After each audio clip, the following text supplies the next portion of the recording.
slime never expected that simply giving a group of scrawny goblins names would result in the village chief, who could barely walk 2 days ago, transforming into a muscular powerhouse. Here's how it happened. After leaving the cave, Kevin encountered a group of weak and skinny goblins. Their anxious and fearful eyes puzzled him, so he decided to approach and ask what was wrong. However, as soon as Kevin spoke, the goblins covered their ears in pain. This wasn't intentional on Kevin's part, but because, as a slime, he lacked vocal organs and could only communicate using ultrasonic skills. After some communication, Kevin learned that the goblins had sensed a powerful presence and thought it was some terrifying monster, so they came to gather information. However, Kevin didn't believe he was the source of that presence. What he didn't realize was that, in the goblins' eyes, he was a terrifying existence. After discovering that Kevin was actually quite friendly, the goblins begged him to help their tribe. Out of curiosity, Kevin followed them to the goblin village. However, upon arriving, he realized that the goblin's current predicament was actually his own doing. Ever since he had devoured the ancient dragon, with no threat left, the monsters began to riot, especially the wolf-like monsters, which attacked the goblin tribe daily, and even the village's strongest warrior couldn't stand against them. If things didn't improve, the goblins faced the risk of extinction. The village chief pleaded with Kevin for help,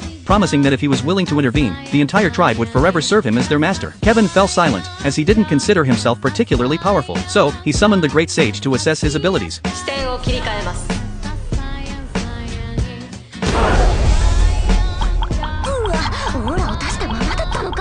After fully understanding his own strength, Kevin finally agreed to help the goblins fend off the attacks from the monster wolf tribe.